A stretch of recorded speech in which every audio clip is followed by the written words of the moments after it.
Esta es la última parte de la presentación de inmunidad que corresponde a el estudio de los anticuerpos. Seguimos en la inmunidad adquirida y estamos viendo la parte de respuesta humoral y me pareció que era interesante agregar más datos de anticuerpos porque son moléculas que no solo son importantes en la respuesta inmune, sino que vamos a ver que también los bioquímicos las usamos mucho como reactivos a los anticuerpos. Bueno, un anticuerpo es una molécula proteica producida por una célula plasmática, que es derivado de un linfocito B. Hay distintos tipos de anticuerpos, pero todos están formados por monómeros, como este que está dibujado ahí, que parece como una Y. Cada uno de esos monómeros de anticuerpo está compuesto por dos cadenas pesadas y dos cadenas livianas. Las cadenas pesadas son idénticas entre sí y las cadenas livianas son idénticas entre sí en cada molécula de anticuerpo. Hay distintos tipos de cadenas pesadas y de cadenas livianas. Las cadenas pesadas pueden ser de tipo mu, delta, gamma, epsilon o alfa, que están marcadas con letras griegas en el dibujo, y la identidad de la cadena pesada que tenga el anticuerpo que estamos considerando es lo que le da lo que se llama el isotipo al anticuerpo. Entonces vamos a hablar de anticuerpos que se llaman IgM porque tienen cadenas pesada mu, IgD porque tienen cadenas pesadas delta, IgG porque tienen cadenas pesadas gamma, IgE porque tienen cadenas pesadas epsilon o IgA porque tienen cadenas pesadas de tipo alfa. La palabra Ig dentro de lo que yo estuve nombrando corresponde a inmunoglobulina, que es otro nombre para las moléculas de anticuerpos. Las cadenas pesadas y las livianas están unidas entre sí por puentes disulfuro, como está mostrado en la figura. Esas líneas amarillas son puentes disulfuro, de manera que las dos cadenas pesadas están unidas entre sí, y después tenemos puentes disulfuros que unen las pesadas a las livianas. Las cadenas livianas también pueden ser distintas, pero acá hay menos variedad. Solo hay dos tipos de cadenas livianas, que son las cadenas livianas tipo lambda o las cadenas livianas tipo kappa.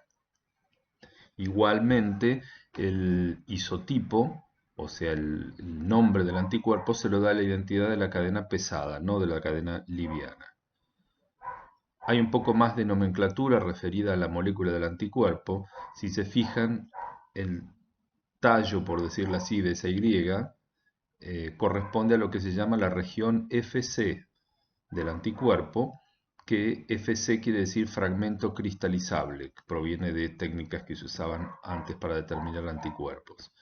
En cambio, la porción de la molécula de anticuerpo que consiste de un pedacito de cadena pesada y toda la cadena liviana se llama la región Fab.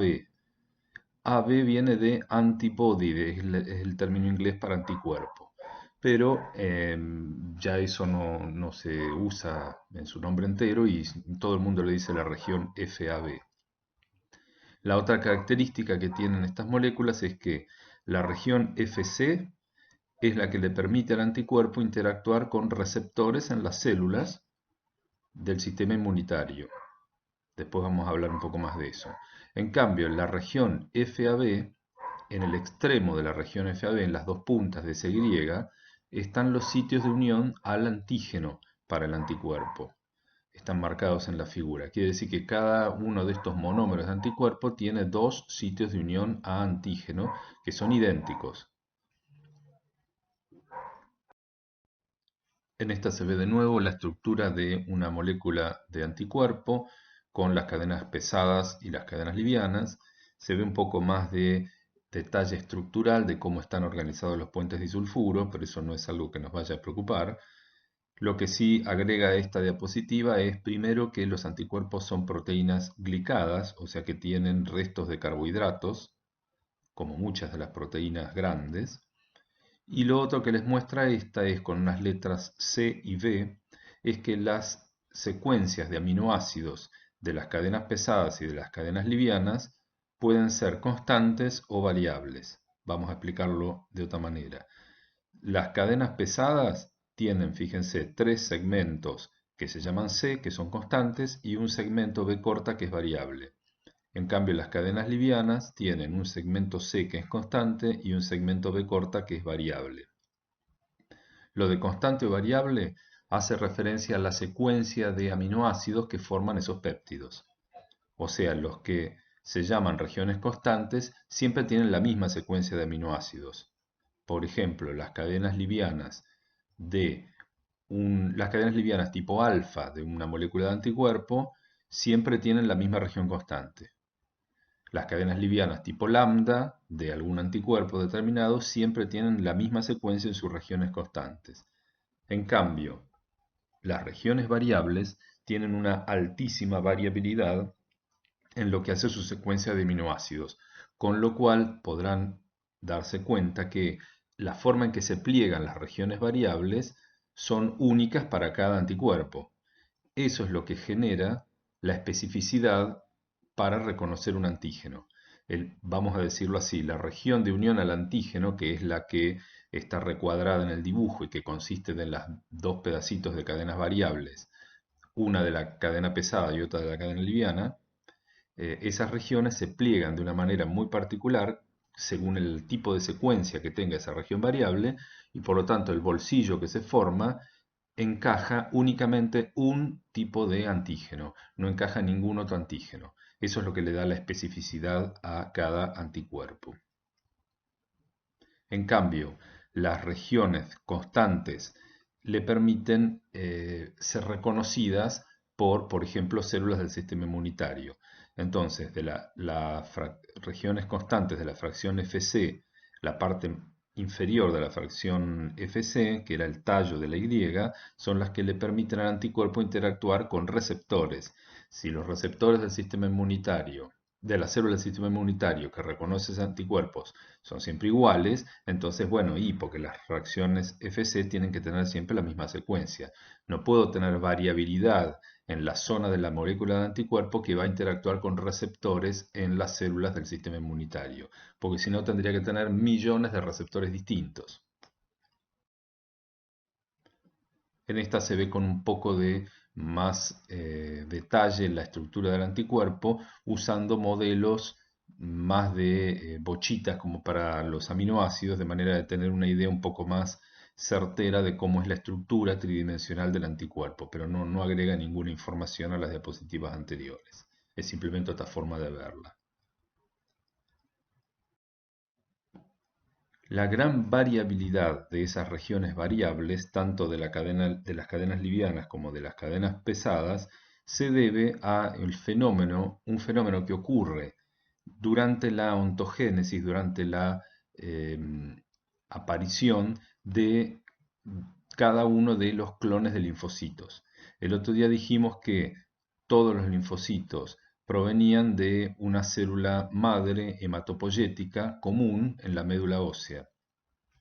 Esa célula madre hematopoyética en un momento se diferenciaba y podía elegir dos caminos: ir hacia lo que llamaba una célula madre progenitora mieloide, que es la que va a originar, por ejemplo, los eritrocitos, las plaquetas, los neutrófilos, los basófilos, o tomar la ruta hacia la célula madre progenitora linfoide. A partir de esa se van a producir linfocitos, los linfocitos T, los B y los NK, los natural killer. Durante el proceso de maduración de esos linfocitos, en un momento determinado se produce un rearreglo genético en la porción del genoma que codifica para el segmento variable de las cadenas pesadas y de las cadenas livianas.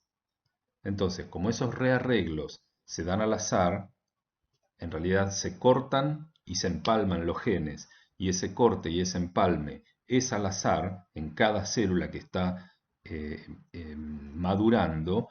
De esa manera, el producto, la célula producida, siempre es distinta, siempre tiene en las secuencias del genoma que codifican para la porción variable de las cadenas pesadas y livianas una secuencia de bases y por lo tanto una secuencia de aminoácidos que codifican esas bases que es única para esa célula. La célula vecina que hizo otro rearreglo cromosómico tiene otra secuencia variable en sus genes que codifican para la secuencia variable de las cadenas pesadas livianas. Como resultado, tanto los receptores que va a tener ese clon de linfocitos, por ejemplo el que está en la parte superior marcado con un 1, o los receptores que va a tener el segundo clon de linfocitos, el que está en segundo lugar que tiene unos receptores celestes, o el tercero que tiene unos receptores rojos, o el cuarto con unos verdes, esos clones de linfocitos todos van a tener receptores distintos y van a producir, si son linfocitos B y en algún momento llegan a madurar a células plasmáticas, van a producir anticuerpos con regiones variables distintas. Entonces, el linfocito, supongamos que sea un linfocito B. Esto también ocurre para los T, pero acá estamos viendo solo los B porque nos interesan los anticuerpos. El linfocito B superior va a producir anticuerpos con regiones variables idénticas al receptor que tienen en su superficie.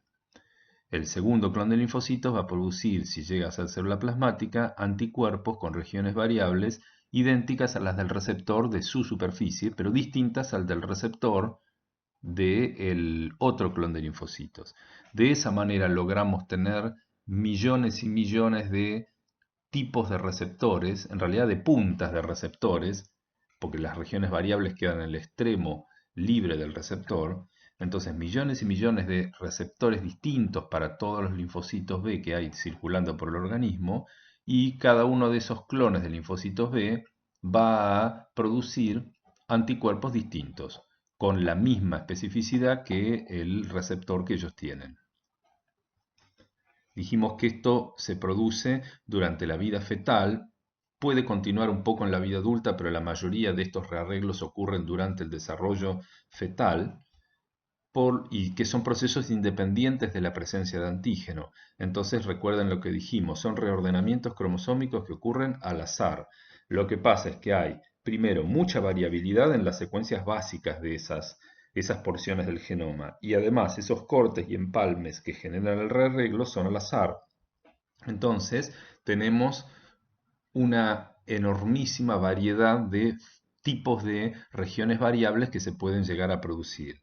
Es tan grande la cantidad de regiones variables de los receptores o de los anticuerpos que se pueden producir que podemos estar seguros de que siempre va a haber al menos un receptor o al menos un anticuerpo eventualmente en nuestros linfocitos B que reconozca a cualquier antígeno que entre.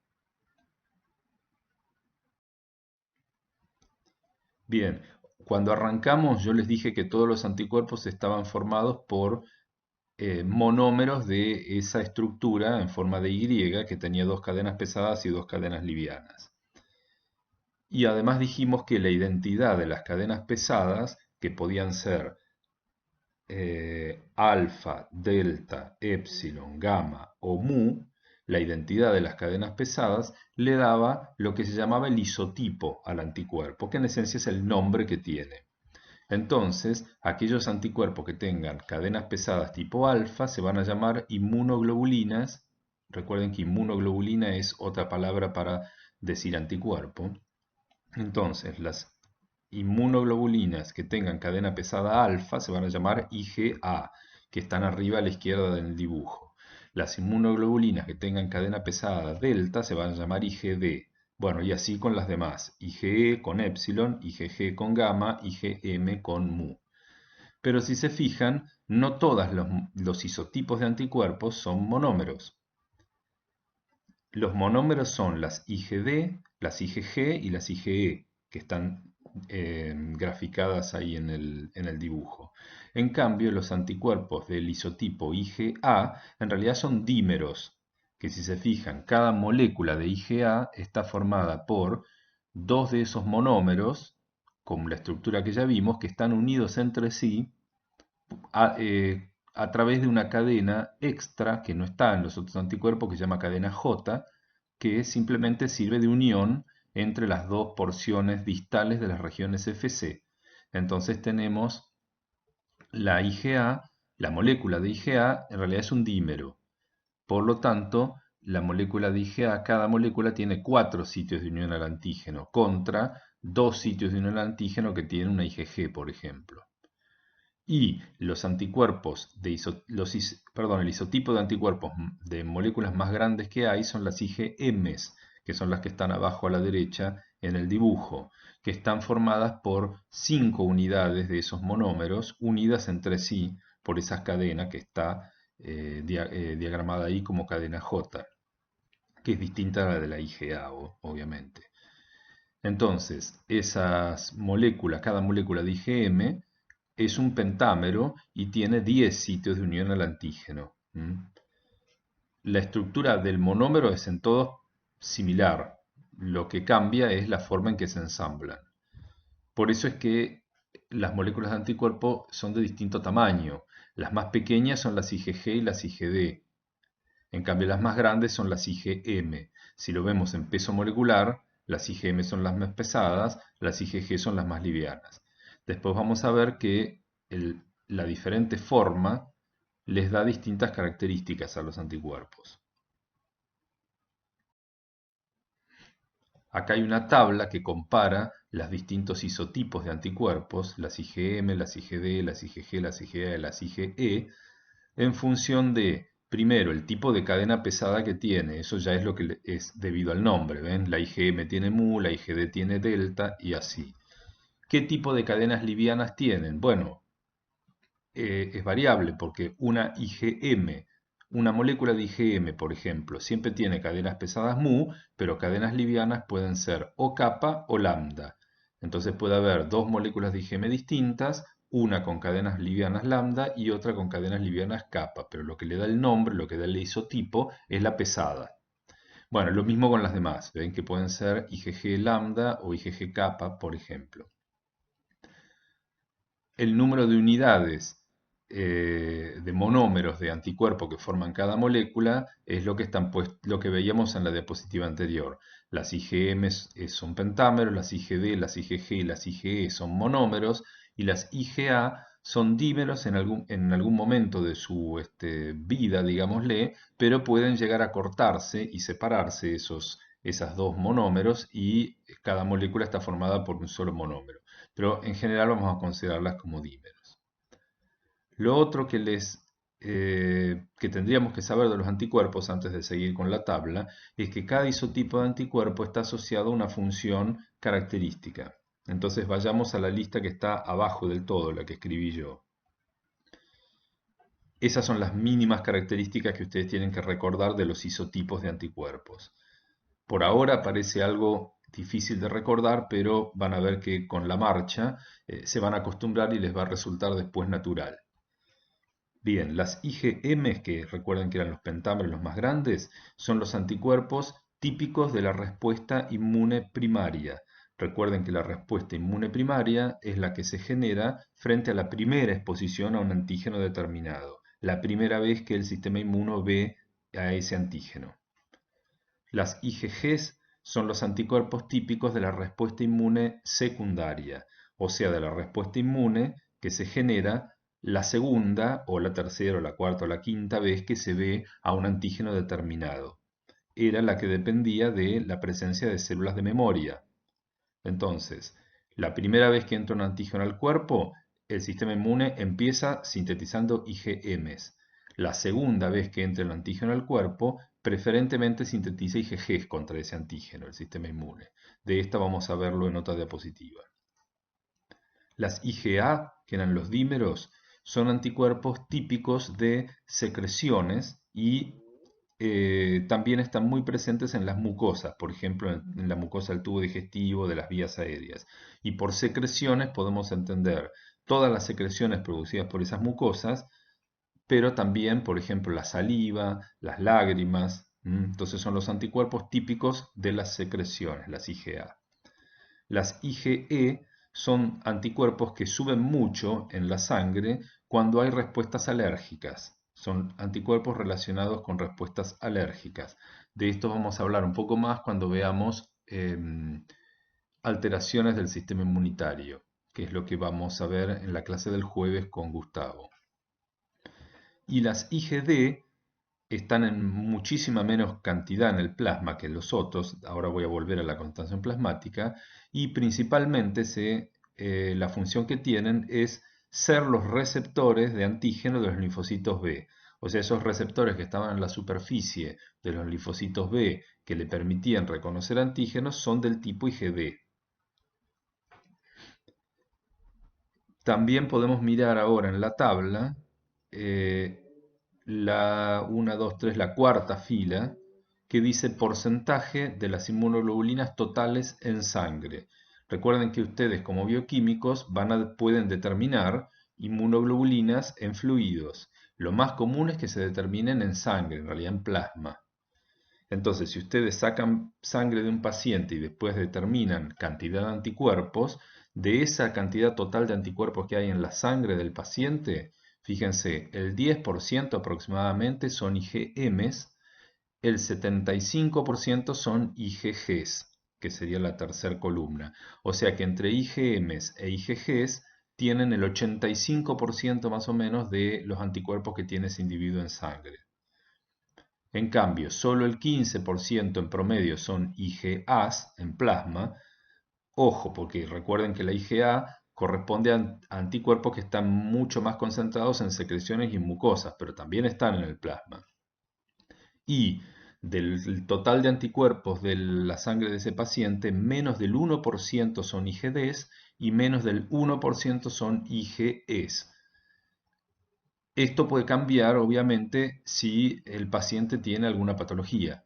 Por ejemplo, si el paciente tiene alguna infección, va a subir el número de anticuerpos en sangre y dependerá de si fue la primera vez que vio ese patógeno o la segunda o tercera vez que vio, subirán preferentemente las IgMs o las IgGs. O si el paciente tiene una respuesta alérgica, entonces del total de anticuerpos la proporción de IgEs va a subir, porque son los relacionados con las respuestas alérgicas. La quinta fila que dice puede activar el complemento, lo que les da una idea de que los anticuerpos son capaces de activar justamente ese complejo de proteínas que hay en el plasma que se llama el complemento. Eso lo vamos a ver la presentación que viene cuando veamos respuesta inflamatoria. Pero por ahora quédense con la idea de que los principales anticuerpos que pueden activar el complemento son las IgMs y las IgG. Fíjense que están marcados con crucecitas, con signos más. Eso es una escala semi-cuantitativa. El signo menos indica no activan el complemento normalmente. Y después un signo más indica que lo activa, pero dos signos más dice que es más fuerte para activarlo. Y en el caso de las IgM, cuatro signos más dicen que son los más fuertes de todos para activar el complemento. Por ahora no se preocupen por memorizar toda esta última parte de la tabla. Algunos de los anticuerpos que están en el plasma pueden atravesar la barrera placentaria. Y esto vale únicamente, obviamente, en el embarazo, ¿no? Estamos hablando de anticuerpos de la madre que pueden pasar a través de la barrera placentaria a la sangre del feto. De estos, prácticamente en forma única son las IgG, porque son las más pequeñitas de todas. Fíjense que las IgM, que son muy grandes, por más que estén muy concentradas en la sangre materna, no van a pasar normalmente la barrera placentaria. Bien, las últimas dos filas de se une a macrófagos o se une a mastocitos, por ahora dejémoslo, porque lo vamos a ver en el momento de ver la inflamación. Entonces, por ahora de esta tabla recuerden, bueno, la identidad del anticuerpo, el isotipo, o sea, si es M, D, G, A o E, que eso se lo da la cadena pesada, la forma, si son pentámeros, monómeros o dímeros, y aproximadamente la proporción en que los van a encontrar en sangre. Por lo menos recuerden que el 75% del total de los anticuerpos de sangre son IgG, que son los más numerosos, y después vienen las IgA y las IgM. Dejémoslo ahí. En esta diapositiva se grafica la respuesta inmune primaria y la respuesta inmune secundaria frente a un determinado antígeno. Supongamos que el individuo es la primera vez que ve un cierto antígeno. El sistema inmunitario hasta ahora a este antígeno nunca lo había visto. Puede ser, por ejemplo, una proteína presente en la superficie de un patógeno que entró por primera vez al organismo. Entonces eso es lo que se llama la primera exposición al antígeno, que está graficado abajo a la izquierda en el dibujo. Entonces pasa un tiempo que ese antígeno es procesado por las células presentadoras de antígeno, presentado al sistema inmunitario por las células presentadoras de antígeno.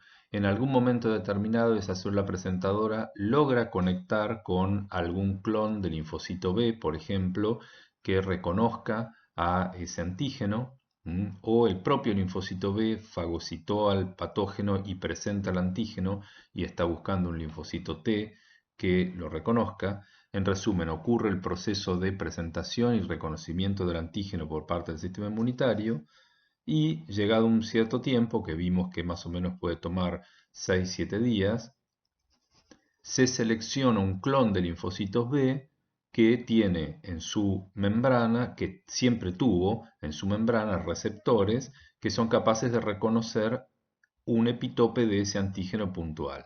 Entonces ese clon de linfocitos B empieza a proliferar, empiezan varios de esos linfocitos B a transformarse en células plasmáticas y esas células plasmáticas empiezan a secretar anticuerpos específicos para ese epitope de ese antígeno que habían reconocido.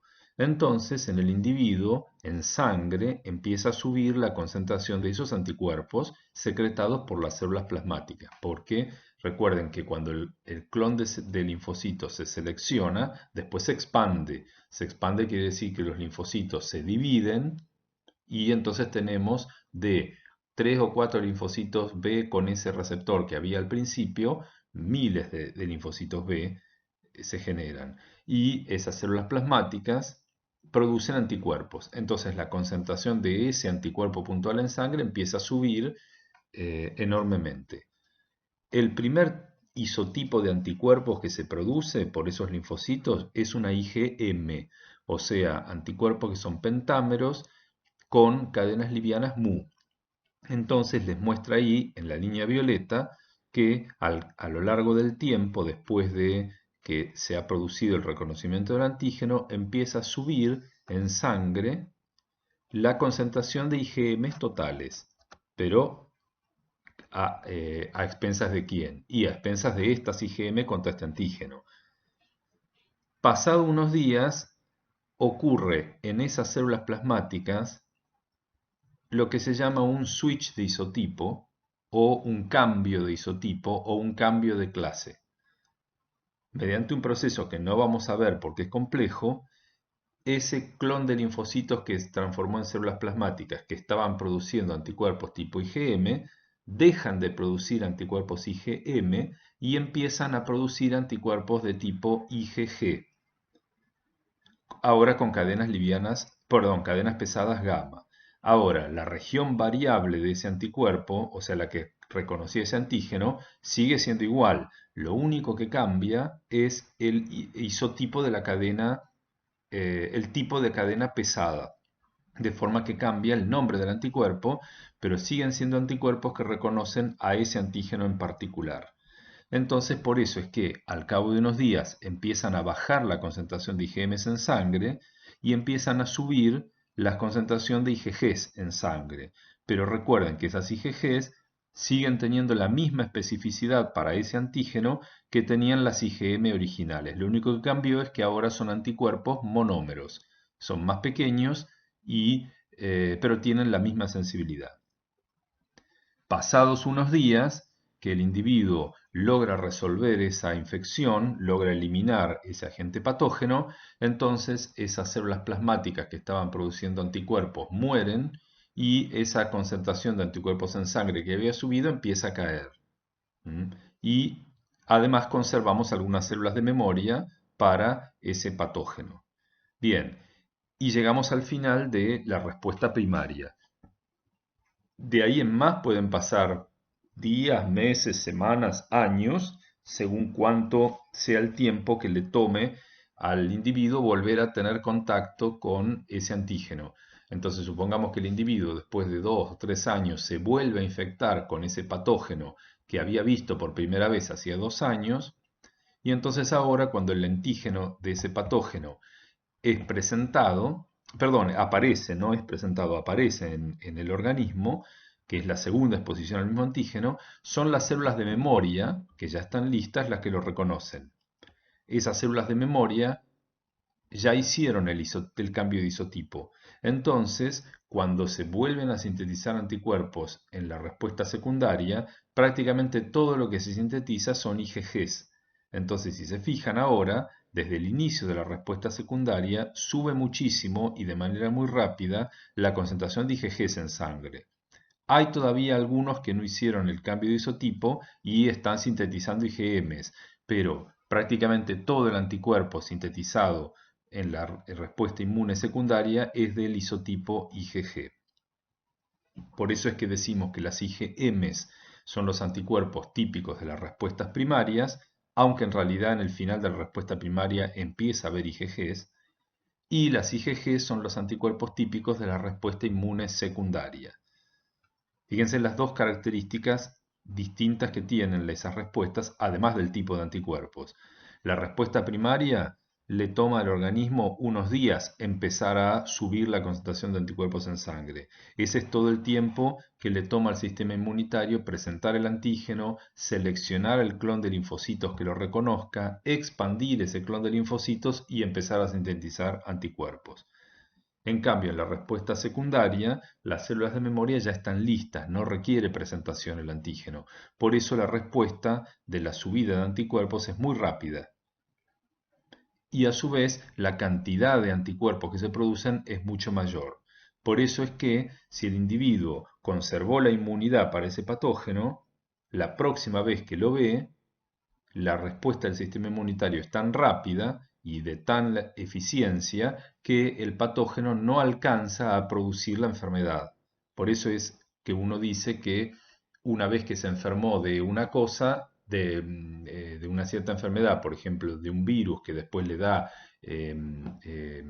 inmunogenicidad, la segunda vez que lo ve no se enferma, adquiere resistencia a esa enfermedad. No es que el virus no pueda infectar o la bacteria no pueda entrar al organismo. Lo que ocurre es que la respuesta del sistema inmunitario es tan rápida y tan eficiente que se neutraliza el patógeno antes de que se empiecen a manifestar los síntomas y signos de la enfermedad. Entonces, este es el fundamento de la vacunación. Como hablamos el otro día, la vacunación consiste en exponer al sistema inmunitario del individuo a un cierto antígeno presente, por ejemplo, en la superficie de una bacteria. Por ejemplo, la vacuna contra los neumococos se le ofrece al sistema inmunitario del individuo en el preparado de la vacuna cuando se lo inyecta el antígeno o varios antígenos presentes en la superficie de esa bacteria. Según sea la formulación de la vacuna, se le da a veces el microorganismo atemperado o el virus atemperado de manera de que no pueda producir infección, o más modernamente se dan porciones del patógeno que ni siquiera son infectivas. La cuestión es que se expone al sistema inmunitario a ese antígeno por primera vez. Entonces el individuo sintetiza IgMs e IgGs después contra ese antígeno y produce células de memoria. O sea que la respuesta primaria sería la reacción frente a la vacuna, que obviamente pasa prácticamente sin síntomas porque no hay un proceso infeccioso.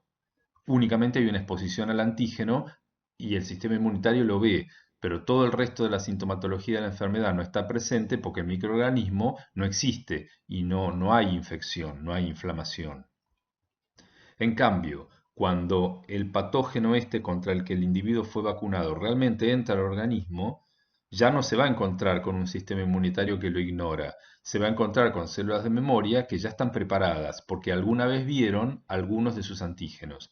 Entonces el sistema inmunitario ahora genera una respuesta secundaria muy rápida y muy eficiente que tiende a eliminar ese patógeno lo antes posible y no le da tiempo a producir la enfermedad. O a lo sumo se produce una enfermedad de un curso muy, muy, muy benigno, con muy poca sintomatología.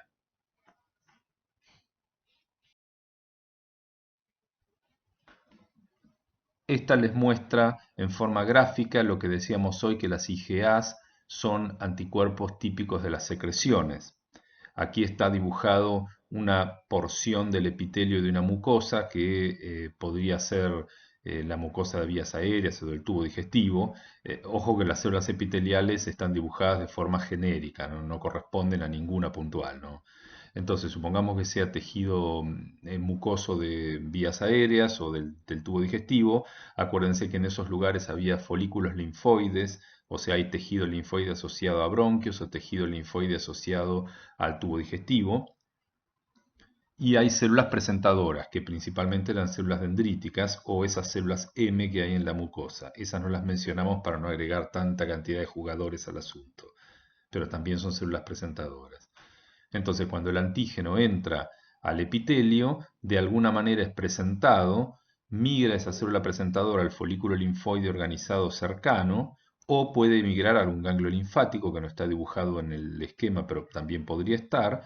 Se produce el proceso de reconocimiento por parte del clon de linfocitos B y se activa la síntesis de inmunoglobulinas contra ese antígeno, que en este caso, si estamos en membrana, en mucosa, son inmunoglobulinas tipo A. Y esas inmunoglobulinas tipo A se muestra que se secretan hacia la superficie apical de las células epiteliales de esa mucosa. Por eso están presentes esas IgAs en las secreciones. ¿Cómo hacen los anticuerpos para luchar contra los patógenos o las toxinas o las sustancias eh, agresivas para el organismo? Bien, lo hacen a través de reconocer porciones de ese patógeno o de esa toxina o de esa sustancia lesiva con sus fracciones, con sus segmentos variables. Entonces recuerden que las dos ramitas de la Y en su punta tienen esos segmentos variables que reconocen los antígenos. Recuerden que cada monómero de anticuerpo es bivalente porque tiene dos sitios de unión a antígeno. Los anticuerpos dibujados en esta diapositiva y en general cuando uno dibuja un anticuerpo siempre dibuja un monómero, por ejemplo un IgG, pero recuerden que lo que vemos acá también vale para IgM que son pentámeros. Lo que pasa es que es más cómodo dibujar una sola Y, un anticuerpo que es un monómero. Entonces acá les muestran algunos de los mecanismos por los cuales los anticuerpos cumplen su función. Por ejemplo, en el de arriba a la izquierda que dice neutralización de un virus, tenemos un virus que tiene esa forma geométrica como de hexágono que entró al organismo y ese virus puede ser reconocido por el receptor de una cierta célula y de esa manera el virus logra acceder al interior celular. Ahora, si la porción del virus, las proteínas víricas que son reconocidas por los receptores de las células, interactúan con un anticuerpo que las reconoce en forma específica, la presencia del anticuerpo obstruye esa zona del virus y le impide interactuar con el receptor. Entonces, no lo elimina el anticuerpo, pero lo neutraliza porque evita que el virus pueda infectar una célula. De la misma manera puede ocurrir con una toxina liberada por una bacteria, que es el panel de arriba a la derecha. El mismo concepto. Si la toxina interactúa con receptores en la célula y el anticuerpo bloquea el sitio de la toxina, la porción de la molécula de toxina que interactúa con el receptor, porque la reconoce como un antígeno, entonces le impide actuar. Después tenemos en el panel inferior de la izquierda lo que se llama la lisis mediada por complemento. Eso lo vamos a ver con gran detalle cuando veamos inflamación. Pero por ahora lo podemos decir de manera muy rápida. Una cierta bacteria que tiene un cierto antígeno en la superficie, ese antígeno es reconocido por un anticuerpo, por ejemplo tipo IgG, que se une a la superficie de la bacteria. Por eso fíjense, las dos ramitas de la Y, que son las zonas de reconocimiento de antígenos, se pegaron a la superficie de la bacteria. La fracción Fc de ese anticuerpo tiene la capacidad de lo que se llama activar el complemento. ¿En qué consiste activar el complemento? Las proteínas del complemento son proteínas plasmáticas que cuando son activadas por la fracción Fc de esas inmunoglobulinas, por ejemplo, pueden formar poros en la superficie de la bacteria y matarla. Después vamos a verlo con más detalle esto en la próxima, pero para hacerlo fácil, el complemento es en esencia un ensamblado activar el complemento, perdón, es un ensamblado de proteínas que determina la muerte de la bacteria y eso es disparado por la presencia del anticuerpo. Eso quiere decir activar el complemento. La otra cosa que pueden hacer los anticuerpos es facilitarle al sistema inmunitario fagocitar el patógeno, por ejemplo aquí una bacteria. Entonces esa bacteria ha sido reconocido algún antígeno de su superficie por un anticuerpo, por ejemplo tipo IgG, que se pegó y la fracción Fc del anticuerpo IgG, que es el tallo de la Y, es reconocido por receptores de un macrófago. Entonces el macrófago puede fagocitar con mucho más facilidad a esa bacteria porque ahora ese anticuerpo le está indicando que esto es lo que hay que fagocitar. Esto lo vamos a ver de nuevo cuando veamos inflamación. Hay algunos mecanismos por los cuales funcionan los anticuerpos que no están diagramados en este esquema, pero estos son los más comunes. Entonces aquí vemos un poco mejor lo de facilitar la fagocitosis. Facilitar la fagocitosis se llama opsonización. Entonces ahí se ve una bacteria que en su superficie tiene diversos antígenos que pueden ser reconocidos por anticuerpos y en este caso han sido reconocidos por IgGs contra esos antígenos. Entonces esas IgGs con sus fracciones, sus porciones variables se pegaron a la superficie de la bacteria y la opsonizaron. Es como si quedaran la bacteria pintada de anticuerpos en forma específica. En cambio, las fracciones Fc, que no son las que reconocen al antígeno, quedan hacia el exterior, hacia la superficie. ¿Lo ven? Esas fracciones Fc son reconocidas por receptores en células fagocíticas, por ejemplo en un macrófago como está dibujado ahí, que tienen en su superficie receptores para las fracciones cristalizables de los anticuerpos. Cuando el macrófago reconoce esa fracción cristalizable del anticuerpo, se dispara una reacción dentro del macrófago que genera la emisión de esos pseudópodos y por lo tanto la fagocitosis de cualquier cosa que esté recubierta de esa pintura de anticuerpos. Entonces lo que quiere decir es que el anticuerpo, por decirlo rápidamente, hace como más gustosa la bacteria, la hace más rica, más fácilmente reconocible para que el macrófago la pueda fagocitar. Bueno, y a la derecha ven una micrografía electrónica de cómo se ve los pseudópodos de un macrófago o algún leucocito con actividad fagocítica, o podría ser un neutrófilo, no necesita ser un macrófago, que está fagocitando en este caso una bacteria. Obviamente que los anticuerpos y los receptores para la fracción Fc no los estamos viendo en la micrografía electrónica porque no se pueden ver con esa magnificación, pero uno intuye que están ahí. Los anticuerpos, además de ser útiles para la respuesta inmunitaria, son muy útiles en el laboratorio bioquímico o en otro tipo de laboratorios porque son reactivos en esencia con una altísima especificidad. Entonces uno puede usar un anticuerpo purificado como un reactivo que reconozca específicamente una cierta sustancia química o un cierto marcador en la superficie de una célula. Eso es lo que hace que los anticuerpos sean muy utilizados en una gran diversidad de técnicas, sobre todo técnicas analíticas como las que ustedes van a hacer en un laboratorio bioquímico.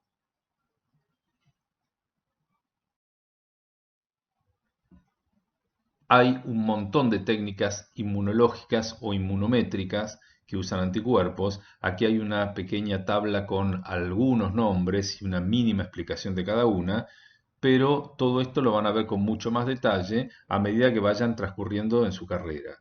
Por ejemplo, se puede usar un anticuerpo como un reactivo para precipitar específicamente una cierta proteína a partir de una mezcla, lo que se llama inmunoprecipitación. Si yo tengo una mezcla de diversas proteínas y le agrego un anticuerpo que reconoce solo a una de ese tipo de proteínas, entonces esos anticuerpos van a producir un aglomerado de esa proteína. Recuerden que el anticuerpo tiene por lo menos el monómero tiene dos sitios de unión al antígeno. Entonces puede ser que una de las ramas de ese monómero se una a una molécula proteica y la otra rama se una a otra molécula proteica del mismo tipo, pero otra copia de esa molécula. Entonces de esa manera se pueden formar redes con antígeno y anticuerpo que determinan la aparición de partículas de gran tamaño que precipitan. Eso entonces es la inmunoprecipitación. También se pueden usar los anticuerpos para identificar una proteína específica en una corrida electroforética. Eso es el Western blot, que ustedes lo ven con gran detalle en biología celular molecular, así que no lo voy a explicar. También se utilizan anticuerpos en las técnicas que se llaman inmunométricas para determinar la concentración de sustancias presentes en muy pequeñas cantidades en las muestras. Por ejemplo, para dosar hormonas en sangre. Las hormonas están presentes en cantidades tan bajas en el plasma que no podemos usar técnicas colorimétricas comunes como podríamos usar para determinar, qué sé yo, glucosa o lípidos. Entonces se aprovecha la presencia de los anticuerpos como reactivos muy específicos para determinar hormonas. Y ahí hay variantes de esas técnicas. La primera que se desarrolló es la del radioinmunoanálisis. Se aprovechan anticuerpos marcados con una sustancia radiactiva o a veces hormonas que uno pone en la muestra marcadas con una sustancia radiactiva para determinar la concentración de la hormona en esa muestra biológica. No la vamos a ver con detalle porque es una técnica difícil de explicar, porque hay que hacer curvas para obtener el resultado, pero baste por ahora saber que se usan los anticuerpos como reactivos para determinar sustancias presentes en baja cantidad. La otra técnica que utiliza anticuerpos es la inmunohistoquímica, que es el marcado por parte de anticuerpos de estructuras proteicas presentes en células o en cortes histológicos en forma muy específica. De esta hay una diapositiva después que lo explica. Después hay técnicas que se llaman de aglutinación, estas son más antiguas pero algunas se siguen usando, que se basan en el principio que decíamos hoy, como los anticuerpos son polivalentes, pueden formar aglomerados entre anticuerpos y la proteína, la molécula a determinar, y que esos aglomerados se vean macroscópicamente. Por ejemplo, se puede usar eso para determinación de grupos sanguíneos o una prueba especial que se llama prueba de Coombs. La prueba de Coombs la van a ver en hematología, así que no la voy a nombrar ahora. Y la determinación de grupos sanguíneos la vamos a explicar un poco mejor cuando veamos sangre. También se pueden usar los anticuerpos como reactivos tipo bloqueantes. Entonces, así como se unen a proteínas antigénicas cualquiera, por ejemplo en la superficie de una bacteria, podemos desarrollar anticuerpos que se unan específicamente a receptores de una célula, pero no con la fracción Fc, que reconozcan a la proteína que es un receptor en una célula como un antígeno y lo bloqueen. Entonces, de esa manera se puede, por ejemplo, bloquear receptores o bloquear canales iónicos. Cualquier proteína que esté en la superficie celular puede ser bloqueada por anticuerpos específicos. Bien, dije que hay otras técnicas más, pero no las vamos a ver con detalle. Pongo algunas diapositivas de algunas cosas que creo que es útil que ustedes vean ahora. Por ejemplo, estas que son las técnicas de inmunofluorescencia, las vamos a ver bastante porque son técnicas que se usan mucho para determinar de manera muy específica el tipo de células presentes en un corte histológico o la presencia de un cierto antígeno en la superficie de las células de ese corte histológico. ¿En qué se basa esta técnica?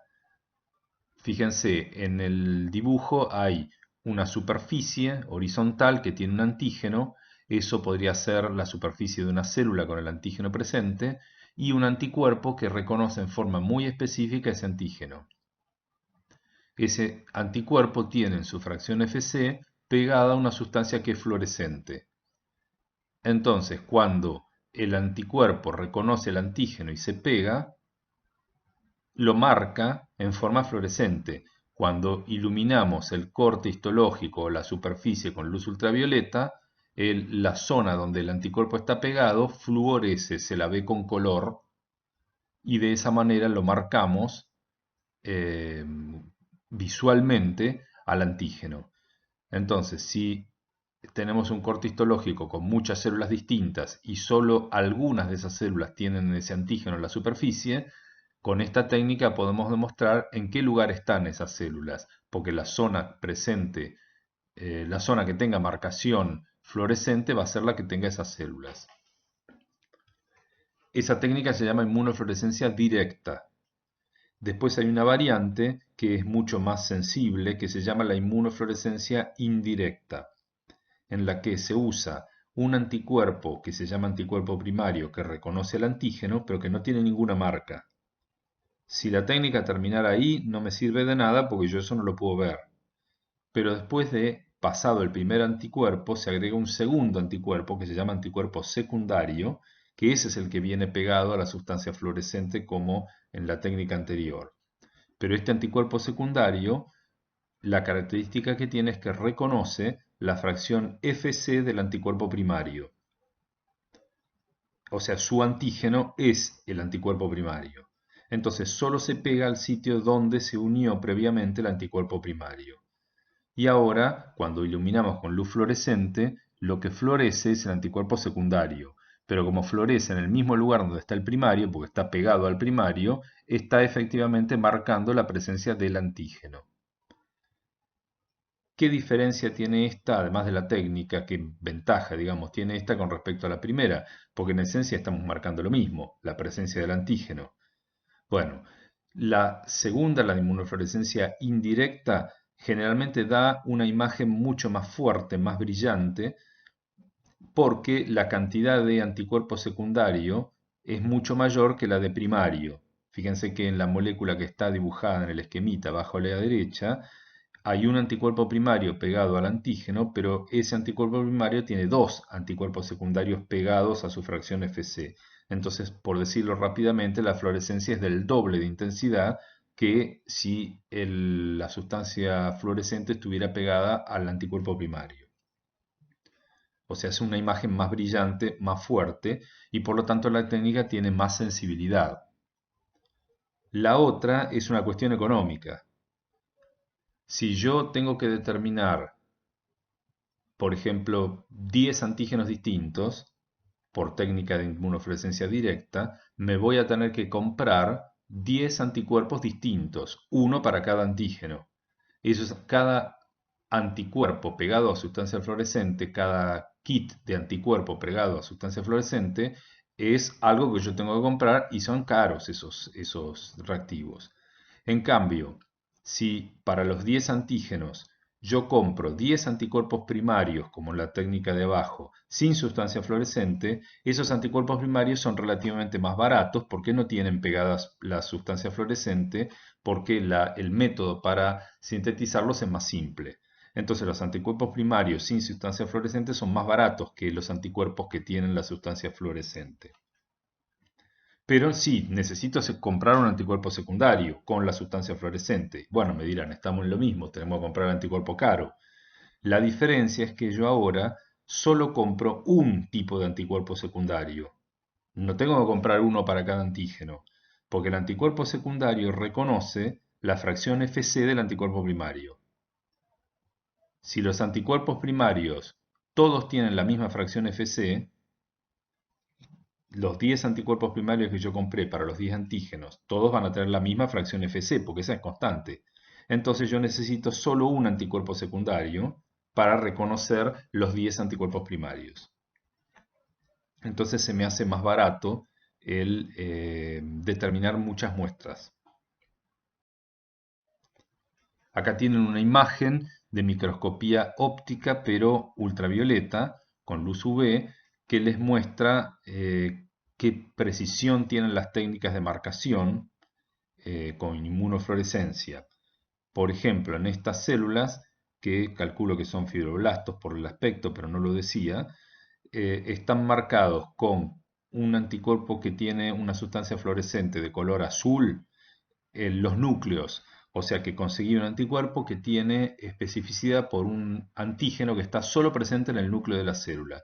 Entonces lo único que me tiñe de azul es el núcleo. Después me compré un anticuerpo que tiene una sustancia que florece en verde que se pega a proteínas que están en los microtúbulos de la célula. Por lo tanto, si se fijan, se ve un reticulado muy fino de microtúbulos marcados en verde. Y después me compré un anticuerpo que tiene una sustancia fluorescente roja que se pega a la actina, a los filamentos de actina de la célula, distintos a los de los microtúbulos.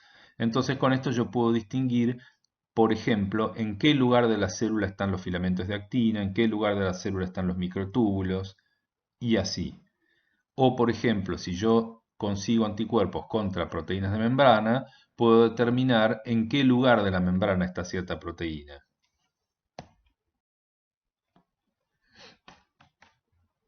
Además de técnicas de inmunofluorescencia, se usan mucho técnicas que se llaman de inmunohistoquímica. El- la estructura de la reacción y el tipo de reactivos es análogo a las técnicas de inmunofluorescencia. La diferencia es que ahora el método de revelado ya no es con luz ultravioleta. En lugar de pegar en el anticuerpo una sustancia fluorescente, el fabricante del anticuerpo le pegó una enzima. Entonces aquí tenemos a la izquierda una técnica de inmunohistoquímica secundaria, de tipo secundaria, porque tiene dos anticuerpos, tiene un anticuerpo primario y un secundario que es el que tiene la enzima, que les muestra cómo funciona el asunto.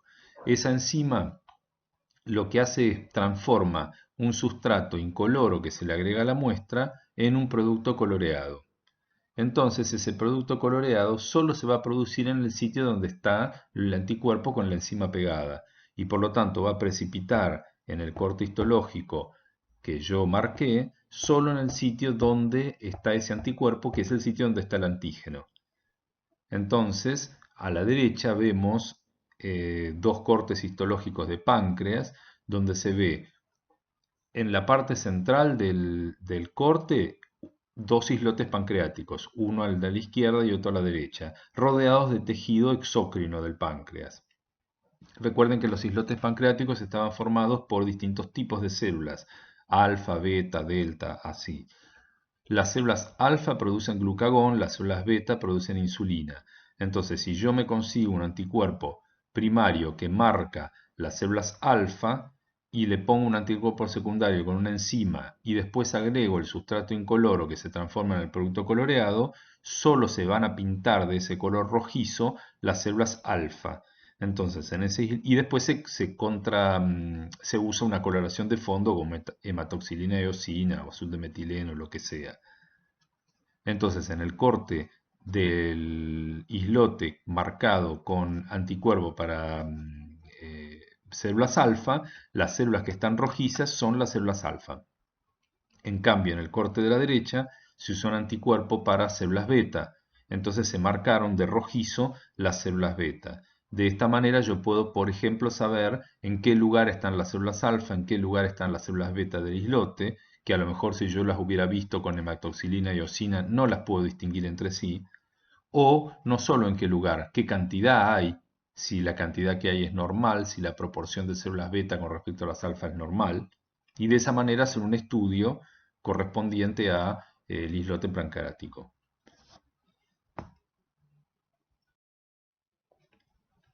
El otro tipo de técnicas que usa anticuerpos son las inmunocromatografías. Estas son muy útiles para determinar de manera rápida la presencia de sustancias presentes en muy poca cantidad, de analitos presentes en muy poca cantidad en la muestra. Fíjense el esquema que está mostrado arriba, tienen una membrana porosa que funciona como una membrana para hacer cromatografía, que tiene una almohadilla en el extremo izquierdo, que es donde se siembra la muestra, y tienen en el extremo derecho de esa tirita, de esa eh, membrana porosa, una zona marcada en rojo que se llama la zona de detección.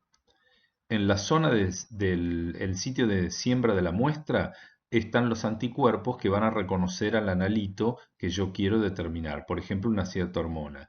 Entonces se pone una gota de la muestra en ese lugar y si la muestra contiene la hormona que yo quiero determinar, reaccionan con el anticuerpo y el anticuerpo se pega.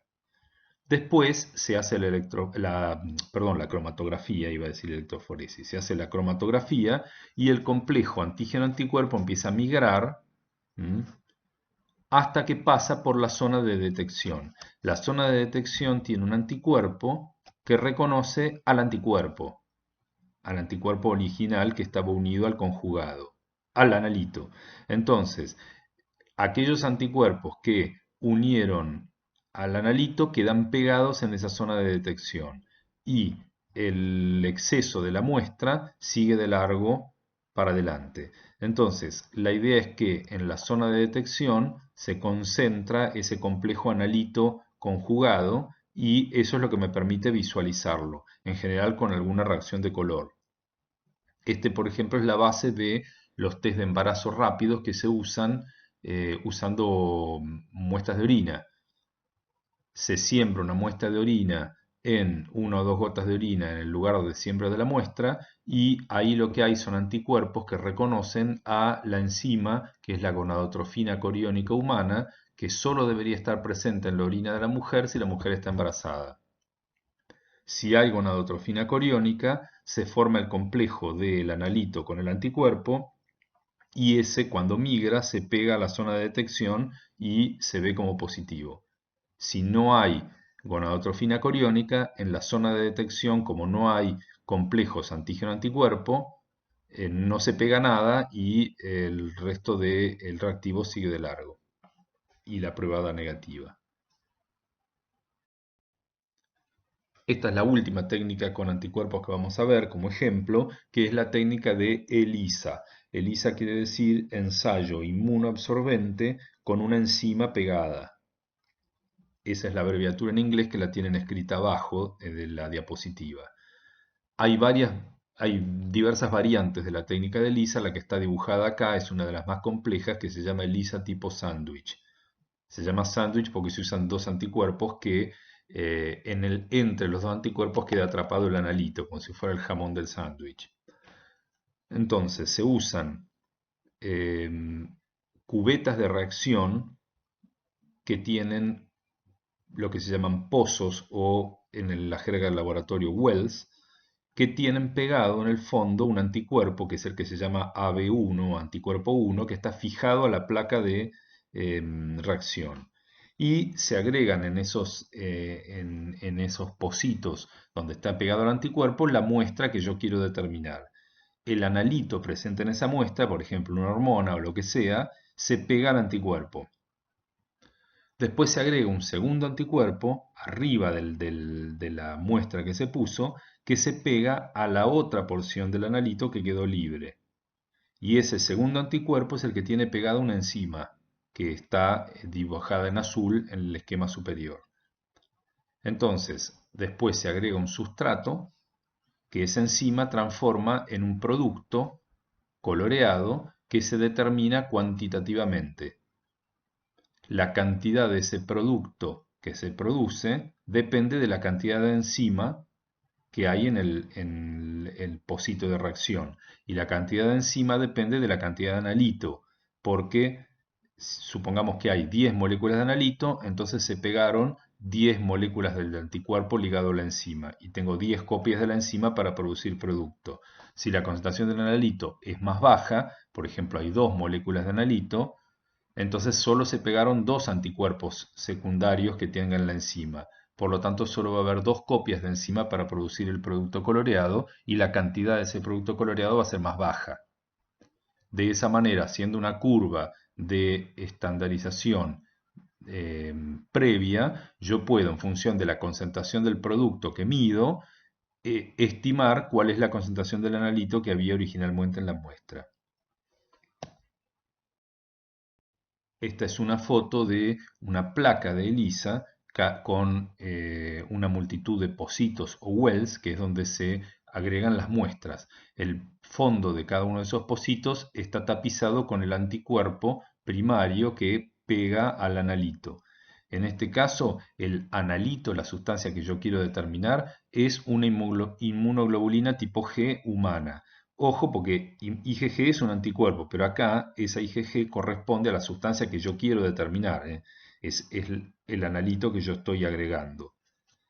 Y fíjense que hay diversos graduación de colores en las plaquitas, en los distintos wells de la plaquita, debido a las distintas concentraciones de esa IgG humana que hay en cada una de las muestras que yo puse en esas plaquitas.